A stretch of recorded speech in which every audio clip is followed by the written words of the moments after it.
जाणार आहे, तिथे चर्चा होणार आहे आणि ते मान्य केलं जाणार आहे ग्रामसभेमध्ये. तेव्हा तुम्ही तिथं बसून राहताना झालं काय तिथं नाही का बोलायचं तुम्ही जवळ सूर्य तिथं बोलायचं आहे. ते अधिकृत तुम्ही जे बोलाल ते लिहिलं जाणार आहे. घराची ओळख होते त्याला काही आधार दुसरा काही नसतं. कुठे बोलायचं असतं ग्रामसभेमध्ये. तुम्हाला धाडस तुमच्यामध्ये आणावं लागेल आपल्या मुलींसाठी. आपली मुलं आहे भविष्यातली त्यांना एक छान गाव देण्यासाठी तुम्हाला बोलावं लागेल. समजलंय ना? आता इथे बोलू नका पहिले गोष्टी बोल ना. ग्रामसभेला गेला येणार ग्रामसभेला सगळ्यांनी हात वर करा. मी येणार, मी जाणार, मी करणार, मी ग्रामसभेला जाणार. हा असा आपण नको. सगळे ग्रामसभेला येणार.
एक क्रांती, एक बदल, स्वर्गाच्या दिशेकडे एक पाऊल परिवर्तनाकडे आपण घेऊन जातोय.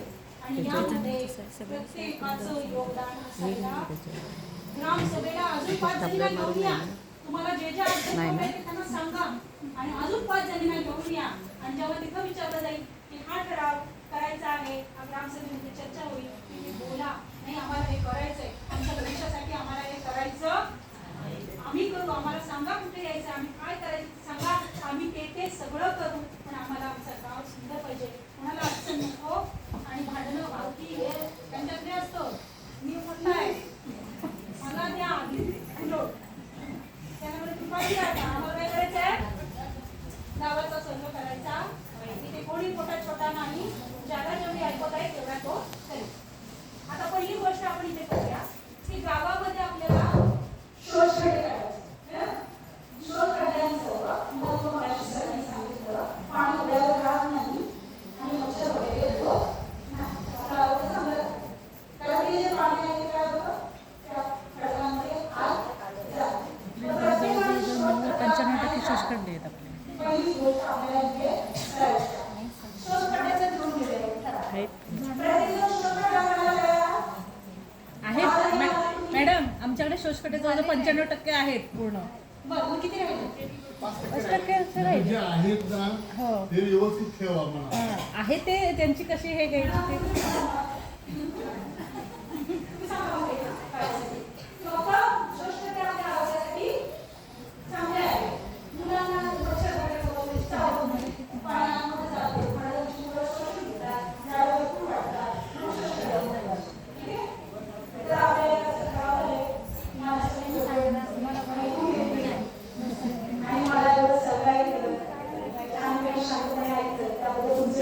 धन्यवाद.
भगिनी सोशल फाउंडेशन संस्थेमधून आम्ही सगळी तुम्हाला मदत करायला आम्ही सगळे तयार आहोत.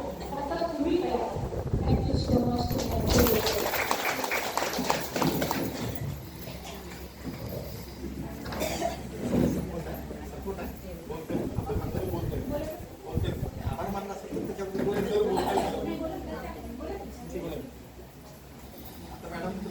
सांगितलं आता 15 ऑगस्टची सभा असेल ना, ती सभा रद्द होणार नाही याची काळजी घ्या. कारण आता हे जे सगळं केलंय ना, तर तुम्ही हे जे ठराव तिथे मंजूर करणार आहात, तिथं जर तुम्ही येणार नसाल तर त्याचा काय उपयोग नाही ना. तर हे तुम्ही आलं पाहिजे आणि सकारात्मक राहिले पाहिजे, की पॉझिटिव्ह. आता सकारात्मक म्हणजे काय, आता हे होणार आहे नाही असा शब्द घ्यायचा. त्याचे खूप फायदे आहेत. त्याचे किती फायदे आहेत त्यातले काही 1-2 उदाहरण तुम्हाला सांगेन. असे काही आजार आहेत बघा की त्याला जंतू नाहीत पण आपल्याला आजार होतात, बरोबर. प्रेशरची गोळी तुम्ही खाताय काय, त्याला जंतू आहे का, पण आजार होतोय ना तुम्हाला. त्याला सौम्य सायकोटिक डिसिजेस म्हणतात, म्हणजे मानसिक आजारामध्ये अवलंबून असणारे आजार आहेत. त्याला जंतू नाहीत पण तुमची मानसिक स्थिती कशी आहे ना त्याच्यावरती अवलंबून आहे. तुम्ही जर पॉझिटिव्ह राहिला, सकारात्मक राहिला की तुम्हाला आजार होणारच नाही. तर तुम्ही अध्यात्माबरोबर जर मेडिटेशन शिकला असाल तर तुम्हाला हे आजार अगदी 8 दिवसात घालवता येतात. आम्ही त्याच्यावरतीही काम करतोय. आम्ही गेले 14 वर्ष त्यावर काम करतोय. आणि जेव्हा आम्ही 4 टीचर आहोत. आम्ही कोल्हापूरपर्यंत किंवा साताऱ्यापर्यंत जाऊन आम्ही शिबिरे घेतोय. या जिल्ह्यात आम्ही चिपळूण, सावर्डे, संगमेश्वर, रत्नागिरी,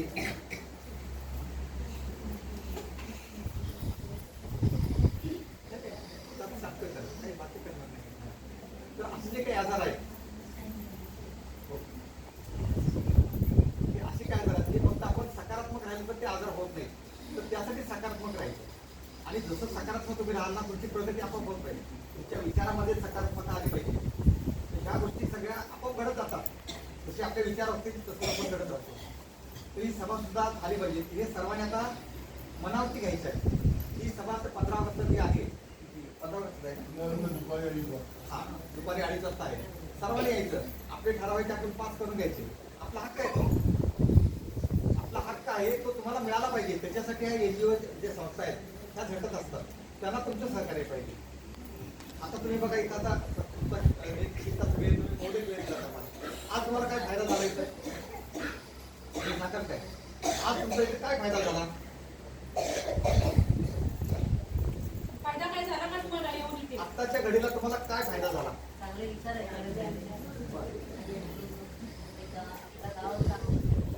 समृद्ध होण्यासाठी काय करायची गरज आहे, एक्झिट कशी असायला हवी, महिलांमध्ये किती ताकद आहे. त्याच्यापेक्षा सर्वांना एक फायदा झाला बघा. आता तुम्ही 3 तास इथं बसतात का नाही? 3 तास आपलं कोणी ऐकून घेतं का? एका जागेवर तुम्ही 3 तास बसता का कधी? नाही ना. हा मोठा फायदा सगळ्यात मोठा फायदा आहे. आमचे विचार तुम्ही ऐकून घेतले, तुमचे काही विचार आम्ही ऐकून घेतले, हा मोठा फायदा आहे. आणि याच्यातून आपण काय आपण म्हणतो ना, एकमेका सहाय्य करून अवघ्या धरू. या पद्धतीनं आपण एकमेकाला सहाय्य करायचं आहे आणि आपण सर्वांनी पुढे जायचं.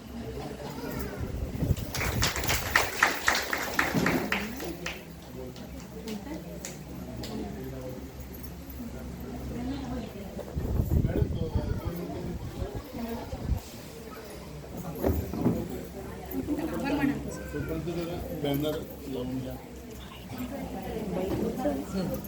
हॅलो, आपल्या या ठिकाणी मराठी कार्यक्रमाचं आवाहन केलं. आता 10 मिनिटांमध्ये कार्यक्रम संपवायचा आहे. परंतु आज आपल्या महिला सबलीकरणाच्या कार्यक्रमामध्ये जो पुढाकार घेतलाय तो ग्रामपंचायतीच्या सर्व महिला भगिनी आहेत. बॉडीमध्ये माजी सरपंच, ग्रामपंचायत सदस्य, CRP, गावातील सर्व महिला यांच्या पुढाकाराने हा कार्यक्रम झालेला आहे. आणि या सभेमध्ये सर्व शांत बसा. आपलं 10 मिनिटात फक्त आहे. या जरा बोलू कशाला सगळे शब्द बघा. ग्रामसभेचं महत्व ग्रामसभेचं महत्व किती आहे हे तुम्हाला मॅडमनी याने पण समजून सांगितलेलं आहे. कारण ज्या गावातली ग्रामसभा खेळीमेळीत होते त्या गावातली ग्रामसभा ही खेळीमेळी होते त्या गावामध्ये शांतता आणते. जर असं ग्रामसभेमध्ये कोण चुकीचं पाऊल उचलत असेल तर त्याला आपण थांबवलं पाहिजे. तुम्ही वादविवाद करू नका. सगळी मिटिंग ही आता मॅडम काय बोलल्या, ग्रामसभा हा तुमच्या गावाच्या शासकीय उत्सवाचा दिवस असतो, बरोबर. मग ह्या उत्सवाच्या दिवशी आपण भानगडी करणार का? नाही ना. मग असे कोण वादविवाद झाले असतील तर बाबांनो तुम्ही गप बसा. तुमचा काय विषय असेल तर आपण सेपरेट ग्रामपंचायत बॉडीसमोर मांडा. हा जो उत्सव आमचा आहे तो उत्सव आम्हाला उत्साहामध्ये साजरा करू दे. आणि ही ग्रामसभा संपन्न कधी होणार आहे? जेव्हा ग्रामपंचायतीमध्ये तुम्ही बहुसंख्य लोकांनी उपस्थित राहाल त्यावेळेला आपल्याला चांगले विषय करता येतील. आपल्याला ग्रामसभेमध्ये येणाऱ्या ग्रामसभेचे विषय काय घ्यायचा आहे? आपल्याला स्वच्छतेविषयक उपकरणं खरेदी, प्रत्येक कुटुंबाला उपकरण द्यायचे आहे. स्वच्छता गावामध्ये कशी ठेवायची आहे त्याचं ठराव घ्यायचे आहे. किंवा आपल्या आता गावामध्ये जे पिकाचं क्षेत्र आहे किंवा आंबागाचं क्षेत्र आहे त्याची पीक पाणीची सुरुवात करायची आहे त्याच्याविषयी आपल्याला नियोजन करायचं आहे. किंवा आपल्या गावामध्ये रायवडी आंबे आहेत, काजू लागवड मोठ्या प्रमाणात आपण 25,000 केलेली आहे. गेल्या वर्षी आपण 700-800 खुंटीकरणं बांधलेली आहेत.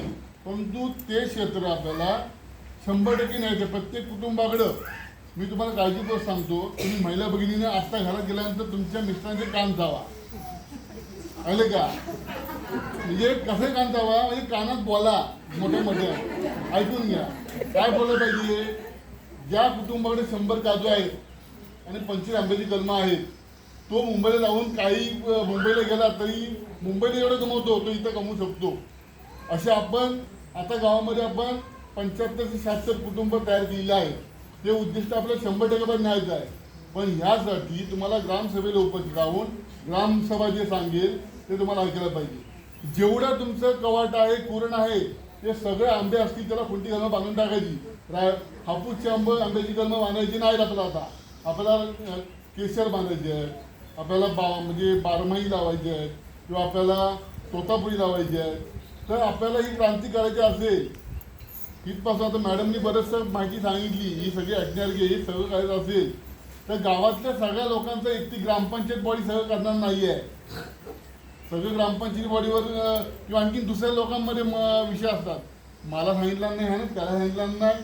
तुम्हाला निरोप कळला आहे ना, तुम्ही 4 कुटुंबापर्यंत पोहोचवायची व्यवस्था करा. तर ग्रामपंचायत सदस्य किंवा सरपंच कायम प्रत्येकाच्या घरात पोहोचायला एवढा वेळ त्याला वेळ नसतो. त्यामुळं तुम्ही सगळे ग्रामसभेला येणार ना? हात वर आता मॅडम आता मला सवय करायला हात वर गेला 100% आणि तुम्ही यायचं पण तुमच्या आजूबाजूच्या महिलांना आणि बाकीच्या लोकांना पण प्रोत्साहित करायचं. जागा कमी पडली तर इथं येऊ ग्रामसभा. आणि नुसतं यायचं नाही, हा बोलायचं. कसं ते काही जण असतात ना त्यांना होऊन द्यायचं नसतं. काही लोक असतात तुमच्याकडे मला माहित नाही पण मी ज्या ग्रामसभा बघितल्या त्याला चांगला विषय कोणतरी मांडत चांगलं बोलत असते बरं का. मग कुठंच घेऊन जातात विषय आणि मग भांडणं व्हायला लागतात. तुम्ही उठायचं आपल्याला कळतं की काय चालू आहे. मग बघत बसायचं नाही नुसतं. थांबा, आमचं हे जे ठरलेलं आहे ना तीच चर्चा होईल.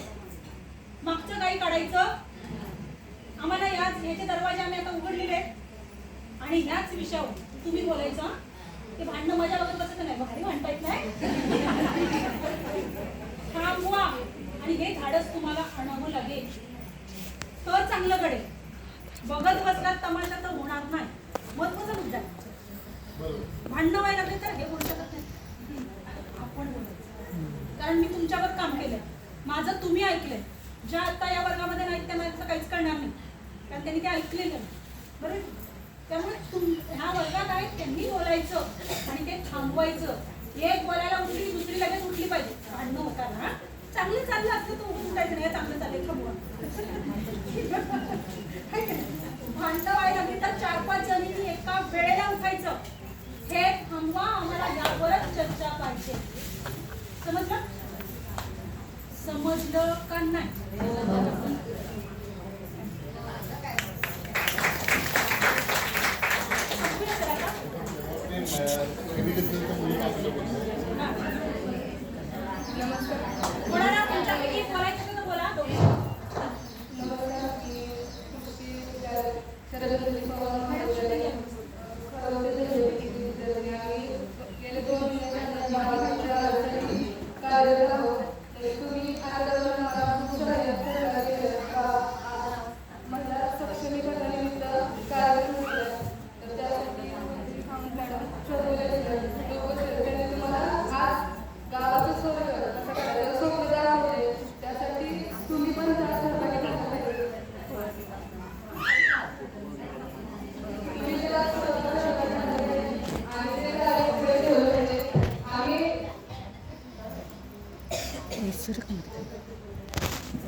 सरपंच खूप कार्य करतात गावासाठी, पण त्यात तुमचा सहभाग पाहिजे. गावात दवाखाने झाले पाहिजेत, लाईटीचे सगळ्या गावात खांब झाले पाहिजेत. आपल्याला ते रात्रीचं ते महत्त्वाचं आहे. हॉस्पिटल झाले पाहिजे, शाळेत मुलं यायला पाहिजेत. आता हळूहळू शाळेतील मुलं कमी होत चालली. पुन्हा मेन म्हणजे सर्वात मोठी सोय म्हणजे गाडीची सोय झाली पाहिजे. तर ते सगळं गावात झालं पाहिजे. त्याची मागणी सुरुवात आधी तुम्ही करायला पाहिजे होती, पण आता ते त्यांनी जो विचारला तो आम्ही त्यांना सांगितलं. तर ह्या गोष्टी व्हायला पाहिजे. त्याच पद्धतीत आम्ही शेतीसाठी कार्यक्रम करत आहोत. तर तुम्ही पण शेतीमध्ये पण नवीन तंत्रज्ञान वापरून शेतीमध्ये वेगवेगळ्या पद्धतीने शेती केली पाहिजे. भाताची जी आपल्याकडे एकच पद्धत वापरली जाते, त्याच पद्धतीने वेगवेगळ्या पद्धती वापरतात. आणि भात फक्त आपल्याला खाण्यापुरतं होतं एवढंच न करता आता त्याची विविधता पण येईल, हा पण विचार केला पाहिजे. आपले लोक असं म्हणतात, म्हणजे बघितले की आता आम्ही एवढी वर्ष शेती करणार आहे, पुढच्या वर्षी नाही करणार आणि किती उत्पन्न निघतं तर नाही, आमचे खाण्यापुरतं होते, बाद झालं तेवढंच पुरतं. तर एवढंच न करता तर भात विकला गेला पाहिजे. अंधांध राशनचं भेटतंय, मग कशाला करायचं, कशाला करायचं. तर असं न करता नवीन व्हरायटी वापरल्या पाहिजेत. भाताच्या ज्या युनिव्हर्सिटीने डेव्हलप केल्या त्या व्हरायटीज वापरून तुम्ही तुमच्या शेतामध्ये तशी लागवड केली पाहिजे. काजूची शेती असेल, आंबे शेती डोंगरावर असली तरी त्याची मशागत व्यवस्थित त्याच्यात लक्ष ठेवलं पाहिजे. त्याच्यावरती रोग वगैरे कोणते तसे बघून काजूपासून पण जास्त उत्पन्न भेटतं. असंही गावात एक प्रोसेसिंग युनिट आहे, काजू भेटतो. आपल्याला लांब जायची पण गरज नाही की काजूचं हे प्रोसेस करायला पडेल. तर तिथल्या जवळच्या जवळ आहे, तर ती पण सोय गावातच आहे. आंब्याची पण बाग म्हणजे गावातून ग्रामपंचायतीकडून तुम्हाला रोपं भेटतात, तर तुम्ही त्याचा फायदा घेतला पाहिजे. आणि आम्हाला इथं बोलायचं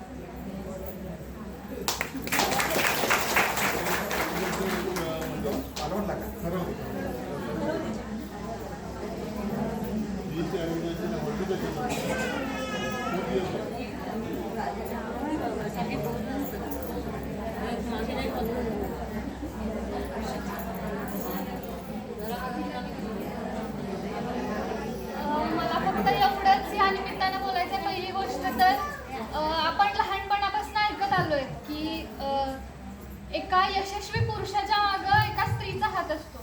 जर तुम्ही मनावर घेतलं, एका स्त्रीनं जर एखादं कार्य मनावर घेतलं तर ती शेवटपर्यंत नेल्याशिवाय ती शांत बसत नाही. हे सगळं एक स्त्री जाणू शकते, तुम्हाला हे माहिती आहे. तर आम्ही असं म्हणजे आमच्या ध्यानात असं आलंय की लोकांचं शेतीबद्दलचं मत जे आहे ते फारसं काही चांगलं नाही आहे. तर म्हणून आम्ही तुम्हाला असं प्रोत्साहित करतोय की बाबा शेतीबद्दल तुमचं आधी चांगलं मत होऊ द्या. आणि घरातली बाई शिकली की पूर्ण घर शिकतं, हे सुद्धा आपण ऐकलंय. आणि हे तुमच्याकडनं तुमच्या घरात तुमच्या गावात पसरलं तर ती पण एक चांगली गोष्ट आहे. अजून एक सांगायचं आहे की इथे बसलेल्या प्रत्येकीमध्ये एक कला आहे, एक कलाकार प्रत्येकीमध्ये दडलेला असतो आणि तो तुम्ही बाहेर काढावा, तुमची कला तुम्ही जोपासावी, हे सुद्धा तेवढंच महत्त्वाचं आहे. आणि आपले बचत गट असतील किंवा जसं मॅमनी सांगितलं की निबंध स्पर्धा घ्या, तसंच वेगवेगळे तुम्ही उपक्रम सुद्धा राबवू शकता. जसं की तुमची आवड तुम्ही जोपासली पाहिजे. अरे म्हणजे स्वतःचं जे काय मानसिक तणाव आहे त्याच्यासाठी लोक गोळ्या औषधं घेतात. मग आपण आपल्यात दडलेल्या कलेला जर आपण औषध पाणी केलं तर तुमचं आयुष्य वाढेल, ते चांगलं आरोग्य तुम्ही जगू शकाल आणि गाव आनंदी राहील. एवढंच बोलायचं आणि तो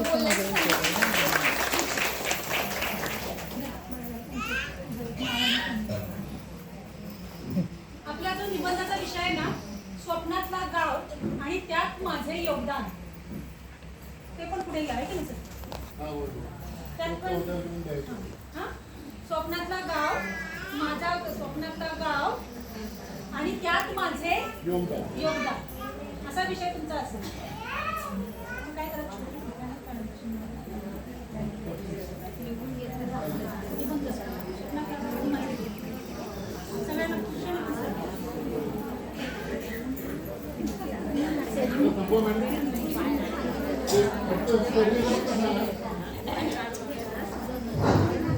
आपल्या ग्रामपंचायत आंबेडकरमार्फत जो कार्यक्रम राबवण्यात आलेला होता 15 वित्त आयोगांतर्गत, तो आपण तरतूद करून या ठिकाणी तो घेतला. त्या कार्यक्रमाला उपस्थित असलेले माननीय सरपंच, प्रथम त्यांचा आपण आभार मानूया की त्यांनी आपल्या वेगळे सावंत मॅडम सारख्या मार्गदर्शक आपल्याला उपलब्ध करून दिल्या. त्याबद्दल त्यांचं मनापासून ग्रामपंचायतीमार्फत त्यांचा आभार मानते.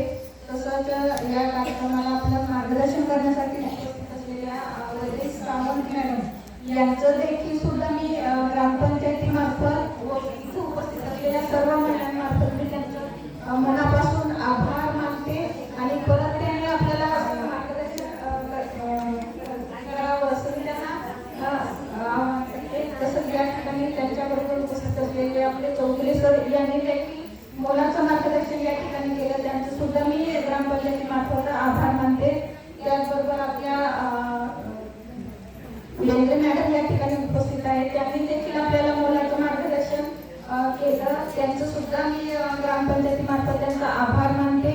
त्याचप्रमाणे आपला जो कार्यक्रम झाला तो कार्यक्रम यशस्वी करण्यासाठी आपल्या गावाचे सरपंच असतील व ग्रामपंचायतचे सर्व बॉडीचे सदस्य असतील, तसेच आपल्या जिल्हा परिषदच्या आपल्या मुख्याध्यापिका वंशी मॅडम असतील, पाटणकरबाई असतील, तसेच इतर सर्व ज्या शिक्षक असतील त्यांनी देखील आपल्याला मोलाचं सहकार्य केलं. त्याचप्रमाणे आपले जे बचत गट आहेत, त्याचप्रमाणे आपल्या जो कार्यक्रम झाला त्या यशस्वी करण्यासाठी पूर्ण गावातील बचत गट आहे त्यांनी देखील आपल्याला मोलाचं योगदान दिलं. तसंच अंगणवाडी सेविका असतील, आशा सेविका असतील आणि आपले जे स्पीकर लावून त्यांनी आपल्याला कार्यक्रमाची शोभा वाढवली, त्यांचं देखील मी ग्रामपंचायतीच्या वतीने आभार मानते. आणि आपली जी कार्यक्रमाची शोभा वाढवण्यासाठी उपस्थित असलेल्या आपल्या कृषीच्या मुली असतील त्यांनी आपल्याला थोडं काय असताना पण आपल्याला मार्गदर्शन केलं. त्यांचं सुद्धा मी आपल्या ग्रामपंचायतीमार्फत त्यांचा आभार मानते. आणि या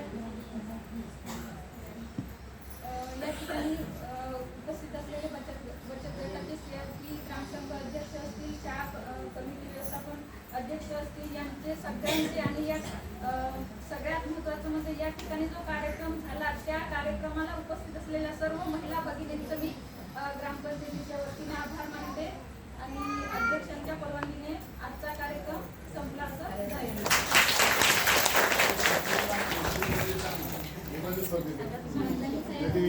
14 तारखेपर्यंत द्यायचे दोन.